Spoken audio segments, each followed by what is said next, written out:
Well, hello everyone. Welcome to episode 1 of our series, Beekeeping from Day One.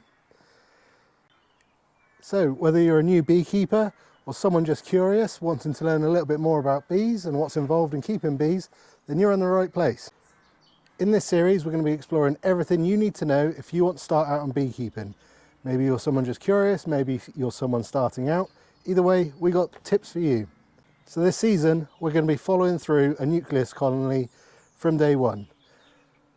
We're going to be following them throughout the year so you can see just what's involved. If you've got bees yourself, you can be following along with your nucleus colony to get a better insight on what you should be expecting and give you some ideas and heads up on things to expect, and hopefully some tips and tricks along the way. With any luck, a good season and a honey harvest. But down here in Dorset, what a spring we've had so far. If it carries on like this throughout the whole summer, we're going to be in for a winner. So let's start from the beginning. You're interested in becoming a beekeeper. So what's involved? Well, here's some things to consider before you jump in. Number 1, and this is probably the most important thing, bee stings. 1 in 10 people suffer from anaphylactic shock. A bee sting can trigger off an anaphylactic reaction. If you already know that you suffer from anaphylactic shock, or if you suffer badly from bee stings, then in my opinion, perhaps you should just consider something else. Quite often with beekeeping, we're in remote places, in apiaries, out in the fields, on farmland. And if you all of a sudden get an anaphylactic shock, it's not a good position to be in. So just consider that one. Number 2, time. Beekeeping does take time. It's one of those things that you have to commit to. Now, throughout the swarming season, so currently in Dorset, we've already got colonies starting to swarm. It's in April. So throughout April, May, June, July, really, we recommend that you inspect once a week. Now, some people do inspect less, but I can just tell you what we recommend. So how long does it take to inspect a colony? Well, once you get good at it, it takes about 10 minutes. You can just go in, you're looking for one thing in particular, 1 or 2 things each time. You can go in, do your business, find what you're looking for, prove what you need to do, and pop it back in. The trouble is, you need to light your smoker, you need to put your bee suit on, you need to get your hive tool. So that all takes a bit more time. Really, I reckon you need to allow at least an hour a week. You need to inspect every 7 days. Now the reason we say to inspect every 7 days is because what we're looking for during the swarming season are what are called swarm cells. So the whole purpose of beekeeping is to keep the bees in the box so that they don't swarm, end up in your neighbour's chimney, and basically resulting in you either losing the colony through that queen not getting mated, or you ending up with no honey for that year. The moment those queen cells are capped, the hive's out the door, and in this case over the fence. So that's why we do it every week. Then once we come out of the swarm season, past summer, we come into the autumn. Really, sort of from end of July, August, into September and October, it's once every 2 weeks. By that point, chances of swarming are much less likely. So really, we're just checking on the colony health. We're just checking whether they've got enough food and resources. We're checking whether the queen's laying and basically getting them ready for winter. So it's a lot less involved. Then from September, October, all the way back through till April, really it's pretty much hands off. Once a month, every couple of weeks, we go and we heft the hives, we give them away, we just check that they've got enough food. And that, we're not going into the colony, so that really only takes, again, a quarter of an hour, 10 minutes. So that's the sort of time constraints you need to consider. Other things you need to consider, between Christmas and April, really it's about preparation. It's about getting ready for the season ahead. We always need to try and be 1 step ahead of the bees. Now I laugh. I've been to see my cousin today. He keeps bees. And his bees are on a 14 by 12, and we gave him a nuke last year, and they are not ahead of the bees at all. The bees are ahead of them. They've only just done their first inspection. We opened up the 14 by 12 and it was wall to wall brood, and yeah, they had started swarm preparation. So hey, no big deal, there's steps to take.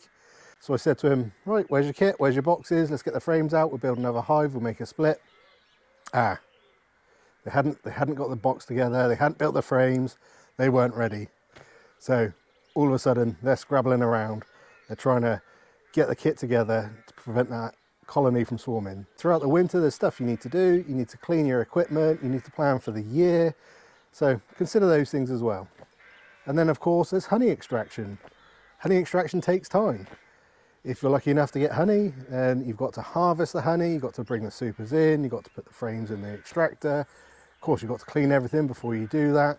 You spin the honey out, you harvest the honey out of the extractor, then you've got to clean the extractor, then you've got to start thinking about jarring. And jarring is, it's my least favourite part of beekeeping, but hey.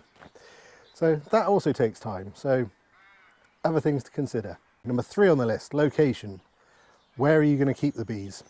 Now, most people start off keeping 1 or 2 hives in the garden. We do, we keep hives in the garden. We've got 2 hives in the garden. I love watching the bees. I love coming out in the morning, grabbing a cup of coffee, going to see the bees, seeing what they're doing, seeing what they're flying, seeing if they're bringing in pollen, what type of pollen they're coming back with. Gives us a good indication of what the out apiaries are doing. But we've got quite a large garden. We don't back onto anyone else. All of our neighbours we have good relations with. They know we keep bees. We've checked with them before we put them here. And of course we keep them sweet with honey as well, so what's not to like? But you just need to consider, how big is your garden? Where are the bees going to live? What are your neighbours likely to think about that? Now, some things you can consider is the beeline. Now, they call it a beeline for a reason. It's the flight path that the bee takes from the hive to wherever it's going to go, wherever it's going to forage, whatever it's going to do that day. Unlike flies, bees will fly with a purpose. They'll leave the hive and they'll be gone. They want to get to what they're doing, get the job done, get back, offload the goods, get back out there again. Now, in our old house, we had a much smaller garden and we kept bees in a really confined space. So we sectioned off a 3-metre square area of the garden and we put up camo netting around that. We put the beehives in the middle, we put 2 beehives in the middle, and the camo netting was about 8 foot tall. And what it meant is the bees left the hive and they had to take a vertical takeoff and a vertical landing, and that basically put the bees well above head height before they even got out of our garden. So there are things you can consider. Other things, you can face them towards a fence, you can put some of that green mesh netting that they use on scaffolding, so that just lifts the bees up so that they're above your head height, so that they're not really bothering you. Number 4, costs. Now, if I'm honest, beekeeping isn't cheap, but it's fun and you can get honey from it. Now, saying that, in a good year, if you get everything right, you can recoup your money on honey without a shadow of a doubt. So I'm going to place a link at the bottom of this description to a blog on my website which lays out all of the costs that you can expect. So roughly speaking, and there are other ways of doing this, you start with a nucleus colony. We charge £330, going rates between £330 to £350, and I would always suggest that we start with a nucleus colony. You can start with swarms, but they're not ideal, especially if you're a beginner. We'll go through in episode 3 all about nucleus colonies, all about buying bees, and I'll explain in that episode why I think starting with a nucleus colony is the best option. So roughly speaking, 330, 350 quid for a decent nucleus colony. So you've got your nucleus colony, then you've got to think about a beehive. Roughly you're talking 220, 250 quid for a beehive. That might be cedar or poly. I would definitely recommend not pine. Then you need a bee suit. You can spend anywhere from 50 quid up to 200 quid for a beehive. Number 5, commitment. Now, bees do take a commitment. Now, I've got dogs, and I can tell you what, bees are probably a bit more of a commitment than dogs in many ways. So, okay, so I don't have to feed the bees every day, and I don't have to walk the bees and all of those things. But the thing is with bees, they work on their own time. Now, with my dogs, we walk them every day, but if for some reason I decided I didn't want to walk them tonight, I can get away with it. Okay, they'll be antsy and they won't like it, but I could do that. If I was going on holiday, my mum, she'll look after the dogs, or perhaps you might go and have a dog sitter down, or you might put the dogs in a kennel. They're options. With bees, it's a little bit different. If they're going to swarm, they're going to swarm. They're not going to wait for you. If you're requeening a colony, there's a fixed time period for that. So just consider that you do have to be committed to beekeeping. It's not something that you can just pick up and put down whenever you feel like. So one thing to consider. Number 6, are you ready to learn? I mean, boy, there's a lot to learn on beekeeping, huge amount to learn, but I love it. That's perhaps one of the things I love. I'm an engineer by trade, I love learning stuff, and beekeeping is a real mix of entomology, biology. I don't know what the ology is for plants. That's not my forte, that's Laurie's forte. You're constantly monitoring the weather. There's bee biology to learn, there's life cycles to learn, there's different types of hives to learn, there's different manipulations to learn. Oh, it goes on and on and on, but it's fantastic and fascinating. And I tell you, first time you go into a beehive, especially with a beginner, and you start explaining the different things and how the system works and how bees work and all of the stuff that goes on in a beehive, mind-blowing every single time. Every time someone that has just started out that's interested goes into a beehive, yeah. And there's loads of places you can learn. There's books and there's YouTube and there's Audible, and it goes on forever. So, have you got the time to learn? Do you want to learn? Because if you don't, it's just pointless. You'll lose your bees, they'll swarm, they'll die, and you'll end up wasting a whole load of money, and what's the point? So just on that, here's some top resources to check out. Thomas Seeley, all of his publications, absolutely brilliant. Black Mountain Honey's got a fantastic YouTube channel. Stuart Spinks, Norfolk Honey Company, again, he's available on audio and a few other places. So again, check him out. Gwyneth Griff, I can't pronounce his name, Griff the Beekeeper, everyone knows Griff. Again, fantastic YouTube, good resources to learn. Alex the Beekeeper, no, just Alex. Just Alex, he's got a whole series on filming his whole journey into beekeeping.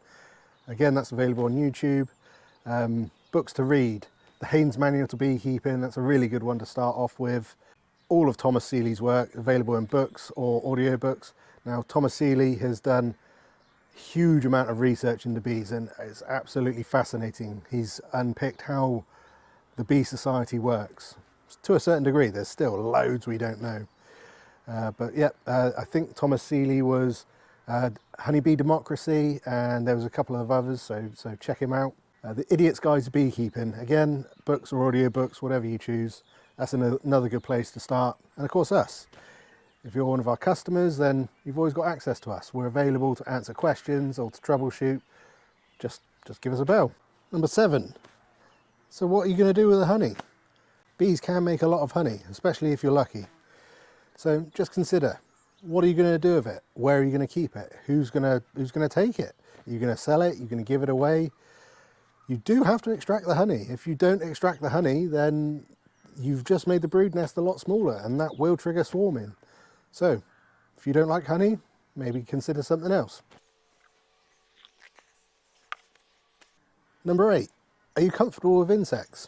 Now, when you start off with a nucleus colony, there's approximately 7,000 to 10,000 stinging insects inside there. It can be quite frantic at times. As you move through the season and you start adding supers, and maybe you do a demarree, you can end up with 50,000 insects in a colony, and you've got to go in there weekly and go through many of the frames and check to see what's going on. Do you think you're comfortable with that? If you think you are, then great. If not, then go and perhaps try a taster day. There's many places, many beekeeping associations, they'll do taster days. Go and see before you commit. Always a good idea. Number 9, are you physically able? Now, this is a bit of a sad one, really. Beekeeping is a heavy game. We're lifting boxes, we're moving stuff around. Now if you consider a cedar super, that can weigh 15 kilos. You could have 4 or 5 of them on a beehive, and you've got to go and extract them. You've got to go and physically lift them off and move them during every inspection. You've got to lift them up, put them down, pick them back up again, put them back on. It can be hard work. There are some simpler hives. You can get top bar hives. They, instead of being more vertical, they're horizontal, so they're great for people that aren't as able, but they are more difficult to manage than your traditional Langstroth or National hive. So just things to consider. Number 10, do you have the space? Now, we've already looked at location, where we're going to keep the bees to, but space is another consideration. Now, quickly beekeeping can get out of control. You need brood boxes, supers, floors, crown boards, roofs, extraction units. The list goes on. So where are you going to keep those things? You need to store many of those items over winter. So your supers need to go into storage. You need to stack them up somewhere which is secure and away from pests. And they could be in there from August all the way through until April. So have you got the space?